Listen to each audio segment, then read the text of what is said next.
Three, two, one. All right. Hi, everybody. Welcome to today's episode of Hello Haymarket.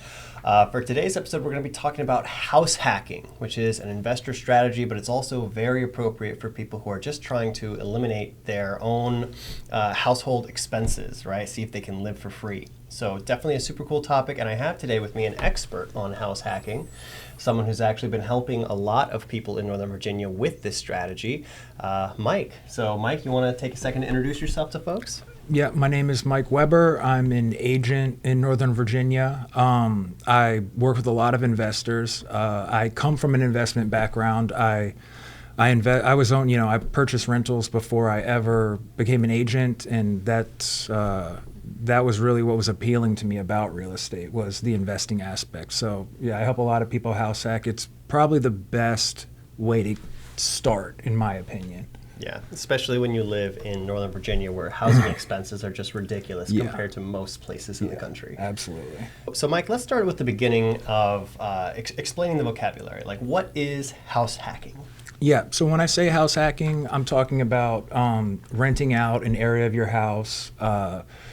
Depending on, how extreme you want to go with it, it could mean a lot of different things. But like basically, it's just renting out an area of the home that you live in. A separate basement is very common. That's the most common. The most extreme I've seen, people with 3-bedroom houses will put bunk beds in and rent them out month to month, by the bed, 20 beds. to flight attendants, things like that. Like that exists as well. And we should say as a caveat here that you always do need to check the codes for your local areas, because rules do vary on what you can and cannot do from one locality to the next. So make sure that you are speaking with a professional for your area, right? Absolutely. All right. Yes. So why house hack? What's the appeal? Well, we kind of touched on it earlier. Northern Virginia is very expensive. It's an expensive place to live. People want to offset their housing costs, for many different reasons. It could be they want to start, saving more money so they can get into real estate investing, do the next thing. Some people, they just take the income from the house hack and they put it towards the mortgage and pay it off quicker because, they feel more comfortable with that. It's really just about using your primary residence as a means to bring in extra income. Yeah, which is so important, right? When we talk about trying to achieve some financial independence, one of the conversations I know I have with people frequently is their savings rate. Like, if you're making $4,000 but you're spending $4,000, you're not going anywhere. You're treading water your whole life. So finding a way to increase your savings rate so you can make progress on your finances is critical. And the easiest target to attack is the elephant in the room, which is whatever your biggest expense is. And for most Americans, the biggest expense is housing. Absolutely. Yeah. So if you can take that largest expense and flip it into a profit generator, that explains, at least for me, why I have so many conversations every week with people who are interested in house hacking. So Mike, when you first talk to someone about house hacking, what are the sorts of constraints or questions that you might want to investigate with that person to find out if it's a good strategy for them? A big part that people don't always seem to think about until they've already rented out their home is, how comfortable are you with somebody living in your house? Yeah. As simple as that sounds, it's critical to think about before you make this decision.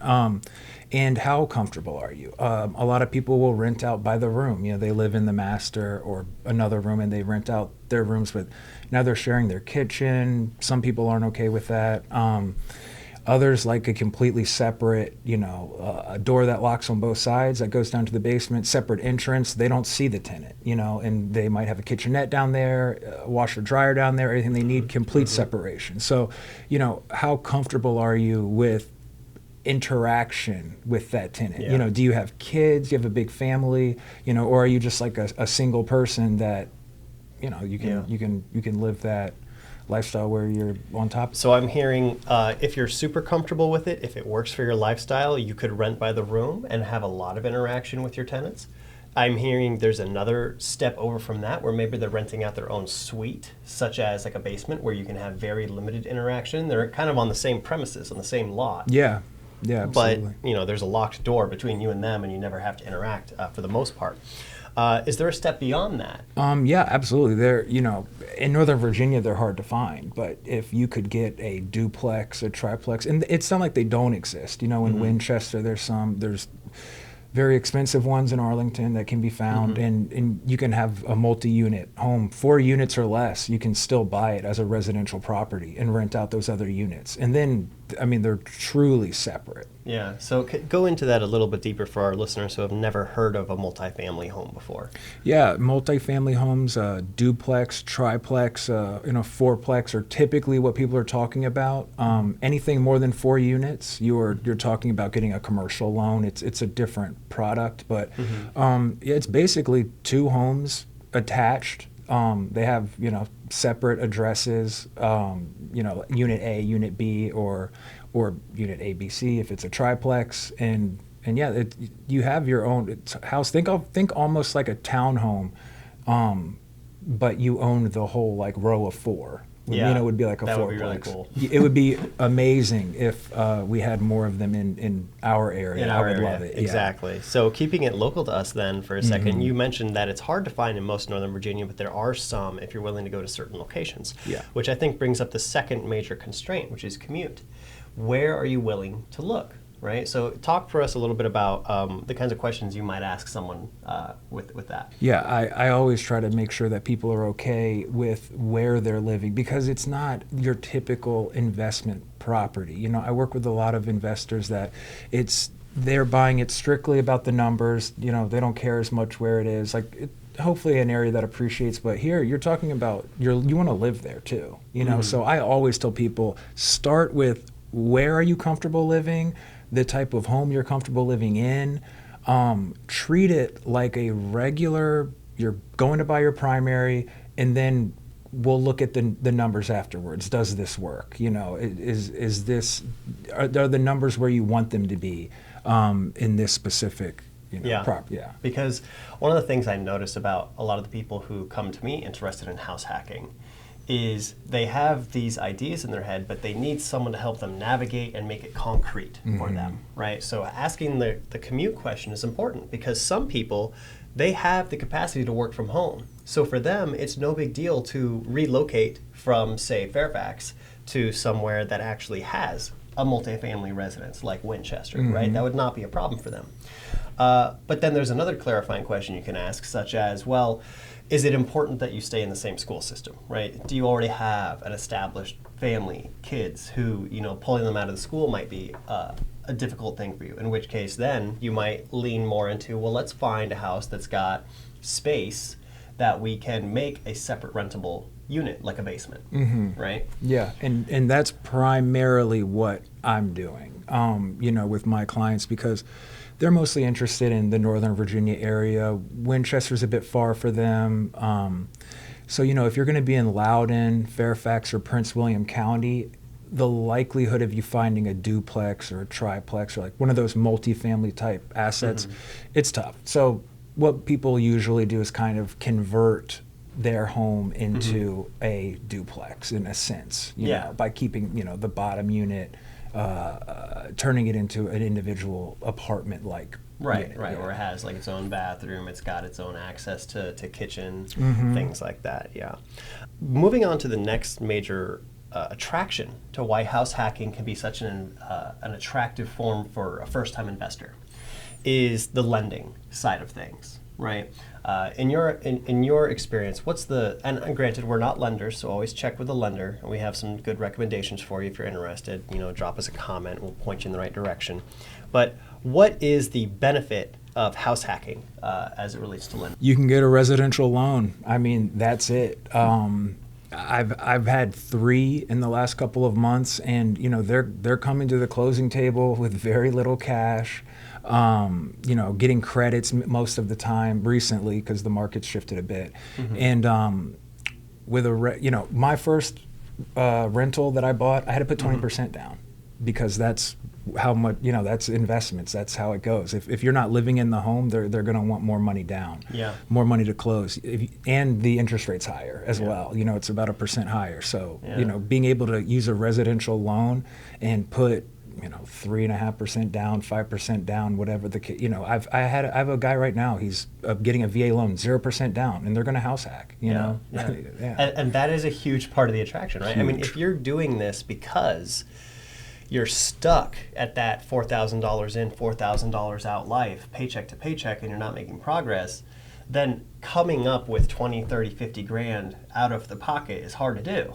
Absolutely. But if you are able to take advantage of these residential loans and take that obstacle out of your way, and now suddenly you're in a situation where maybe you are paying $2,000 a month on your mortgage, but you're getting that offset by $1,000 a month renting out your basement. Mm-hmm. That can make a huge difference, where now you're making $1,000 a month progress on your net worth every month. Absolutely. I have a client, we just closed 2 weeks ago.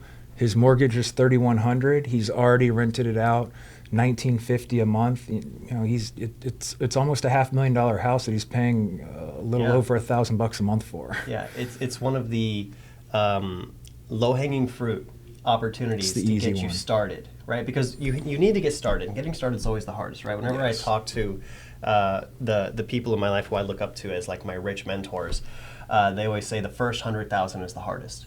Absolutely. Right? Yeah. The second 100,000 comes a lot easier than the first one did, and so this is a way of kind of making that climb less steep. Yeah, it's a springboard, and it is one of the few investment vehicles in real estate that truly you don't have to bring a lot of money to the table. You don't have to get super creative with it.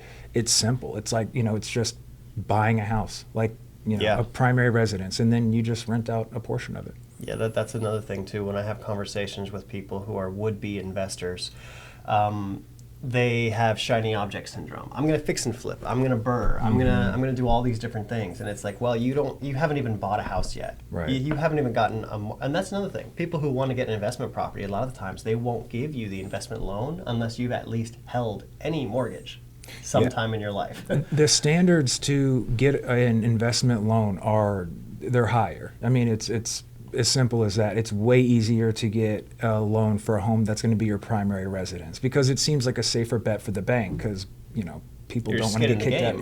Right. People don't want to get kicked out of their home. Yeah. So then let's actually talk about what differentiates this from a typical investment, right? Because when you are renting out the whole home, as a typical investment property, there's all kinds of laws that apply to that situation. How is that the same or different when you're house hacking?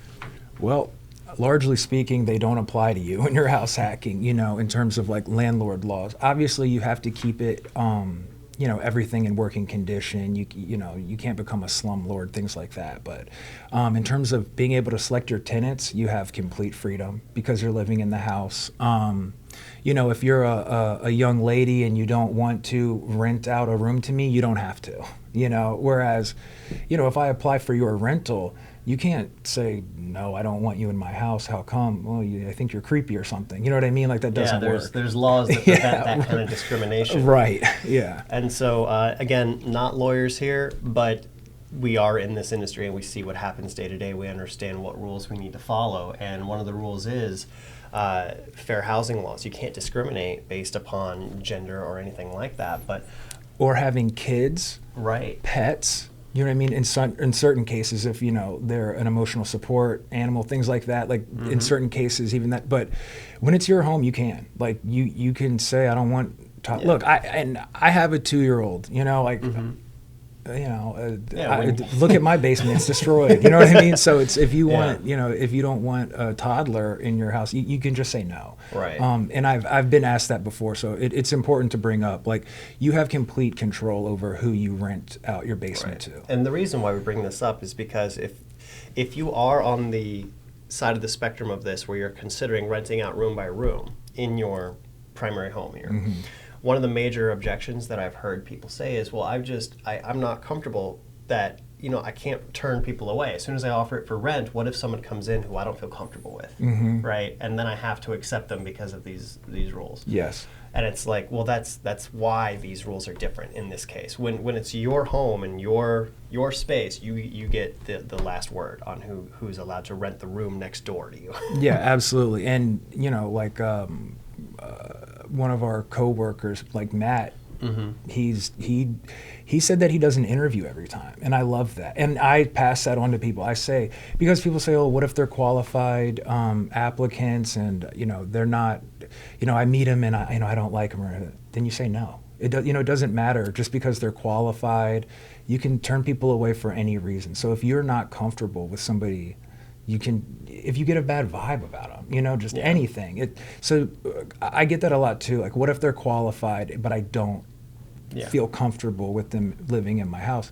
You can just say no, which is, it's a big plus, and it is something that should be kept in mind when you're thinking about house hacking. And I'll just throw that in as another caveat. Again, we work here in Northern Virginia. Always double check your local laws.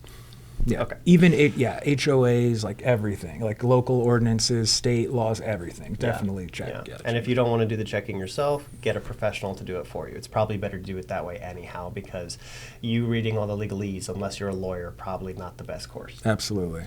So, Mike, how does this help people get started on their investing career? How can this be a good touch-off point for them to then move on and graduate to other levels of investing? Yeah, I think there's a couple good points here. One, we already spoke about, you're getting ahead of the game, finally. You can, the money that they're bringing in, you can save it, put it to the side, use that as the down payment for your next one. What a lot of people do is they'll purchase another primary residence and house hack that one and keep their previous one rented. So now they have their second, they have their first rental, which was they bought with a primary residence loan, and then they just continue to do that. They'll have 5, 6, 7 properties, and they've never used an investment loan, over time. Being able to save the money is a big one, and also you dip your toes in the water of what being a landlord is like. It's not quite like. It's not quite the same as if you're not there. People are typically better behaved knowing that the landlord's living in the home with them. Absolutely. But it is good practice. It is good practice. Sometimes you might have to have a tough conversation. Yeah. It's all worthwhile. Would you agree that one way of characterizing it is that one of the main reasons people don't succeed is because they never get started? Absolutely. And this is such an easy way to, as you said, dip your toes in the water and learn things gradually instead of having to learn everything at once. In fact, people who have never even owned a home before, they could start by just buying the house and then get used to what home ownership is like for a few months and then rent out the basement. Absolutely. That way they can very gradually get used to how all this works, right? There's the opportunity there for them to actually begin, because you don't have to be great to get started, but you have to get started to be great. Yeah, for sure. Absolutely. That's, as silly as it sounds, like the number one thing that stops people from succeeding in real estate investing is just never getting started. And that includes people who have read every book under the sun.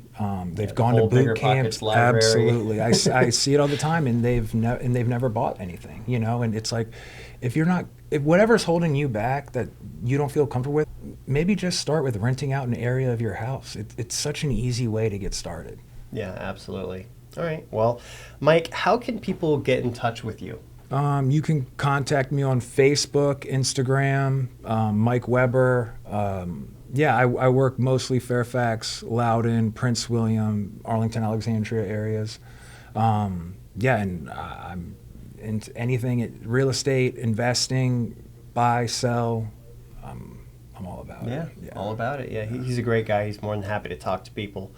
And I mean, that's the other thing too, is like I talk to people all the time. Like I said, I was an investor before I was an agent, so I just like talking investing. Like, I mean, I grab a beer with him. Yeah, I mean, really, like I'm always down to talk investing. Come to Grid. Yeah, come to Grid. Yeah. You want to do a quick shout out for Grid? Yeah, every Tuesday, the first Tuesday of the month, every month, we're here at our office in Reston, 11710 Plaza America Drive, Suite 710. Yeah, Grid, come out to Grid. It's, DM me for info. It's the best place to start, in my opinion. Get yourself around the kinds of people who are going to help you upgrade your life. Absolutely. We both know that. Yeah, you know? 100%. Yeah. And I guess the last thing I want to close with is that Mike and I are both grid certified agent investors, meaning that we're not just agents. We are also highly specialized to be able to help people who are interested in investing. Because a lot of the times when you're looking for help, most agents are very specialized in what they do. And for most of the time, that's just regular residential purchases. And there's a level of knowledge that is missing, that you go to them thinking that they're going to be your trusted advisor, and they're doing their best, but they just lack the tools to really support you when it comes to investing. Mike and I know how to do that. And if you are an agent out there who would like to become grid certified, reach out to us. We have some links and codes to help you get started on that journey as well. Okay. Yeah. Mike, any last shout outs before we go? Just because this is Hello Haymarket, I should say I have 2 friends who house hack in Haymarket. It's a great market to do it in. Yeah. Yeah, absolutely. All right. You're gonna rent out the basement? Oh yeah. All right, Mike. Thank you for jumping on today, Yep. and hopefully have you back again. Absolutely. All right. Thank you. That was easy. Is that all right? That's great. Okay. Yeah. How'd you feel? I feel good. You know, that was my first time. Yeah. You know, ever. I mean, you were great. Thank you. I The appreciate thing that. about this is, out of all the content we produce, this is hands down the